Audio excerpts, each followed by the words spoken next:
दोस्तों सितंबर के लास्ट तक हरसिंगार यानी कि पारिजात में फ्लावरिंग स्टार्ट हो जाती है।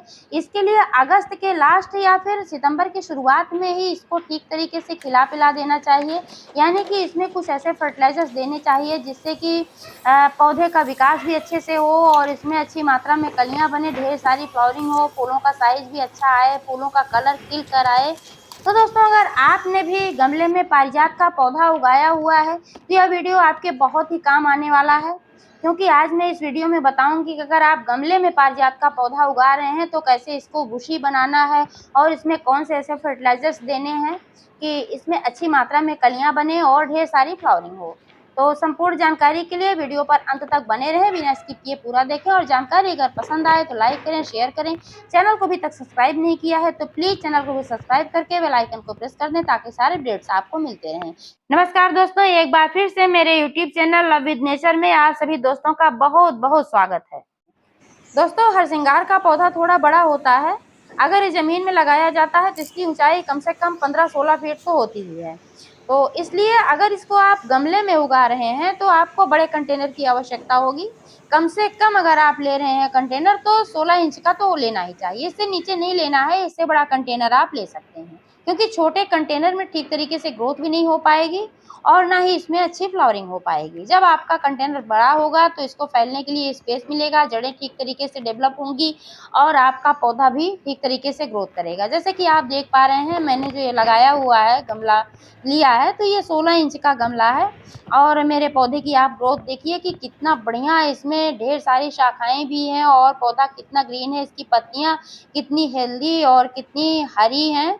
नीचे से भी बहुत सारी इसमें ब्रांचेज निकल करके आ रही हैं। तो दोस्तों इस पौधे को घना बनाने के लिए मैंने कुछ ट्रीटमेंट किए थे जो कि आज मैं बताने वाली हूँ। लेकिन इससे पहले मैं बताऊंगी कि हरसिंगार के पौधे को उगाने के लिए आपको कैसी पॉटिंग मिक्स की ज़रूरत है। तो आपको इसके लिए लेना है जल निकासी वाली भुरभुरी मिट्टी।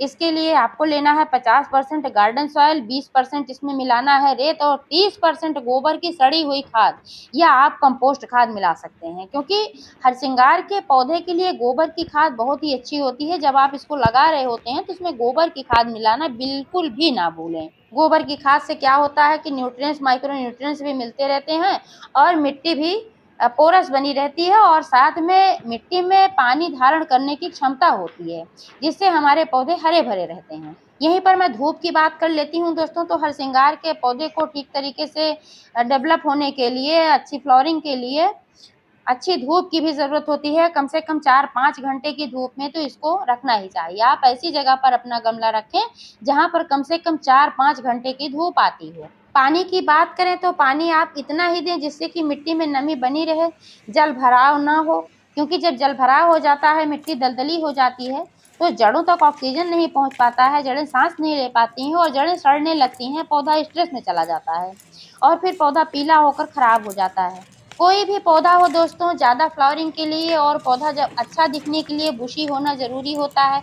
कई बार मैंने देखा है कि गमले में लोगों ने हरसिंगार का पौधा लगाया हुआ है और उनके पौधे जो हैं सिर्फ 1 या 2 ब्रांचेज उसमें होती हैं, लंबाई में ही बढ़ते जाते हैं। तो इससे क्या होता है कि थोड़े से फूल भी मिलते हैं और पौधे का आकार भी अच्छा नहीं लगता है। तो बुशी बनाने के लिए आपको क्या करना है? सबसे पहले तो आपको बुशी बनाने के लिए इसमें न्यूट्रिएंट्स, माइक्रो न्यूट्रिएंट्स की आवश्यकता होती है।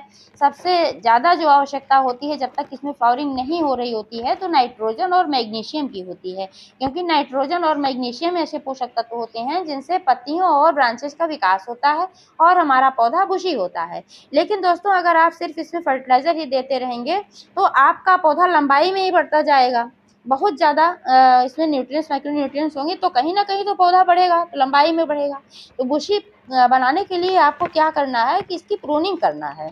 जब पौधा छोटा होता है तभी से प्रूनिंग करना शुरू कर देना चाहिए।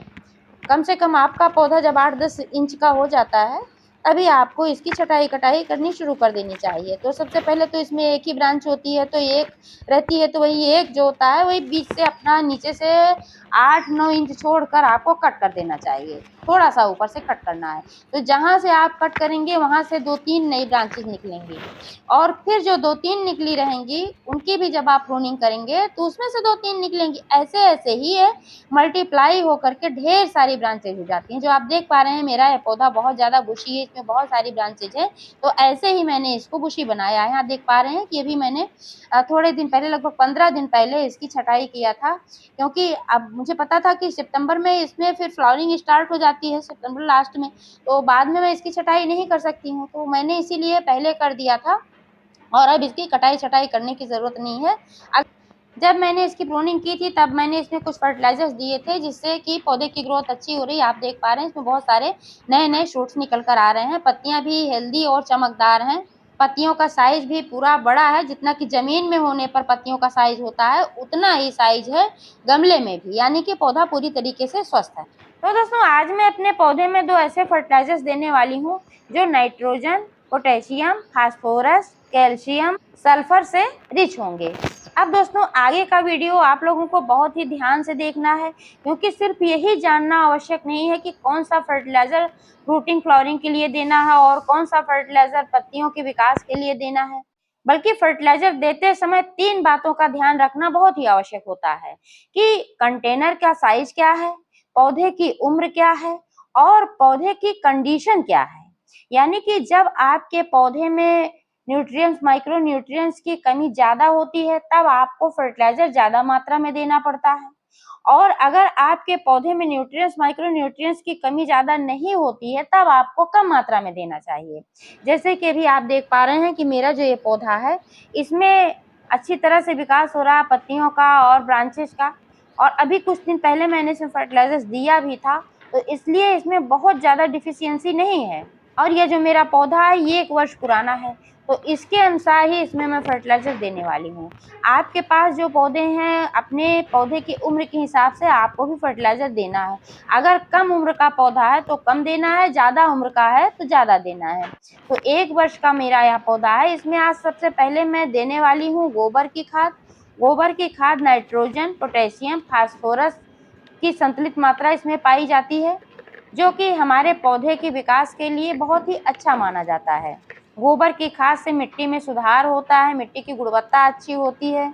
लेकिन दोस्तों खाद देने से पहले आपको क्या करना है कि या तो आप 1 दिन पहले मिट्टी की गुड़ाई करके छोड़ दें, और नहीं किए हैं तो 2-4 घंटे पहले तो इसकी गुड़ाई करके छोड़ ही देना चाहिए। आज सुबह-सुबह मैंने इसकी गुड़ाई कर दिया था और अभी आप देख पा रहे हैं कि इसकी मिट्टी कितनी बढ़िया भुरभुरी हो गई है और ड्राई भी हो गई है, क्योंकि जब भी आप कोई भी फर्टिलाइज़र दें तो मिट्टी को ड्राई करके ही दें, चाहे लिक्विड फर्टिलाइज़र हो, चाहे सूखा फर्टिलाइज़र आप दे रहे हैं। गीली मिट्टी में कभी भी फर्टिलाइज़र नहीं देना चाहिए, क्योंकि गीली मिट्टी में जब भी आप सूखा फर्टिलाइज़र मिलाते हैं ठीक तरीके से मिल भी नहीं पाता है, और गीला यानी कि लिक्विड फर्टिलाइज़र जब आप देते हैं तो भी ठीक नहीं है। क्वांटिटी की बात करें दोस्तों तो जो ये मेरा कंटेनर है 16 इंच का कंटेनर है और 1 वर्ष पुराना पौधा है, और चूंकि इसमें ज़्यादा डिफिशियंसी नहीं है, मेरा पौधा ठीक तरीके से चल रहा है, ग्रोथ कर रहा है, तो इसमें आज मैं 300 से 400 ग्राम फर्टिलाइज़र देने वाली हूँ। अगर इतना बड़ा पौधा आपका है, इतना बड़ा कंटेनर आपका है और आपका पौधा ठीक तरीके से ग्रोथ नहीं कर पा रहा है, तो आपको और ज़्यादा फर्टिलाइज़र देने की ज़रूरत है।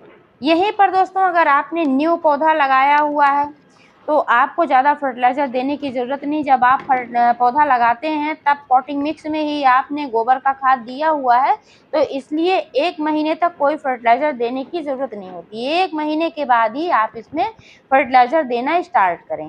गोबर की खाद को ठीक तरीके से मिट्टी में मिला देना है, ऊपर ही ऐसे नहीं रख देना है। और इसके बाद जो दूसरा फर्टिलाइज़र मैं देने वाली हूँ दोस्तों यह है एसएसपी, यानी कि single super phosphate. Single super phosphate में कैल्शियम, फास्फोरस और सल्फर होता है, और अल्प मात्रा में इसमें बोरान, कॉपर, जिंक वगैरह भी पाया जाता है। फास्फोरस तो मैंने भी बताया कि कलियां और फ्लावरिंग के लिए जिम्मेदार होता है, इसकी कमी होती है तो पौधे में फ्लावरिंग नहीं हो पाती है। और ये जो कैल्शियम होता है ये हमारे पौधों को रोगों से भी बचाता है, रोगों से लड़ने की क्षमता प्रदान करता है। इसलिए दोस्तों इस फर्टिलाइज़र के इस्तेमाल से हमारा पौधा स्वस्थ भी रहता है और अच्छी मात्रा में फ्लावरिंग भी करता है। क्वांटिटी की बात करें दोस्तों तो जितना बड़ा मेरा कंटेनर है 16 इंच का और 1 वर्ष पुराना पौधा है, तो इसके लिए आप 50 से 100 ग्राम तक का इस्तेमाल कर सकते हैं एसएसपी। लेकिन आज मैं इसमें लगभग 40-50 ग्राम ही यूज करूँगी, क्योंकि मैंने भी बताया कि मेरे पौधे में डिफिशियंसी ज़्यादा नहीं है। तो इस फर्टिलाइज़र को भी मिट्टी में ठीक तरीके से मिला देना है। और फर्टिलाइजर्स को मिलाने के बाद एक ज़रूरी बात कि पानी देना बिल्कुल भी ना भूलें। कोई भी फर्टिलाइज़र आप दे रहे हैं, खासकर जब ये एसएसपी वगैरह दे रहे हैं या गोबर की भी खाद दे रहे हैं, तो आपको अच्छी तरह से पानी दे देना चाहिए। और पानी आपको जड़ों में भी देना है, कम से कम आपको 1 से 2 इंच पानी देना चाहिए। और आप पत्तियों पर भी पानी दें, क्योंकि जब ये फर्टिलाइज़र दिए जाते हैं तो अगर पानी अच्छी मात्रा में आप नहीं देते हैं तो पौधे को नुकसान पहुंच सकता है फ़ायदे के बदले, इसलिए पानी देना ज़रूरी होता है। और जब आपने फर्टिलाइज़र दिया उसी समय आपने पानी दिया, इसके बाद भी आपको केयर करने की ज़रूरत होती है।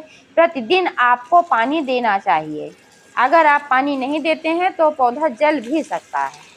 तो दोस्तों, आप अपने हरसिंगार या पारिजात के पौधे किस तरीके से देखभाल करेंगे और समय समय पर ऐसे फर्टिलाइज़र वगैरह देंगे तो आपका पौधा बुशी होगा, ग्रीन होगा, हेल्दी होगा और ढेर सारी फ्लावरिंग करेगा। तो दोस्तों, जानकारी कैसी लगी कमेंट करके अवश्य बताइएगा। पूरा वीडियो देखने के लिए बहुत बहुत धन्यवाद।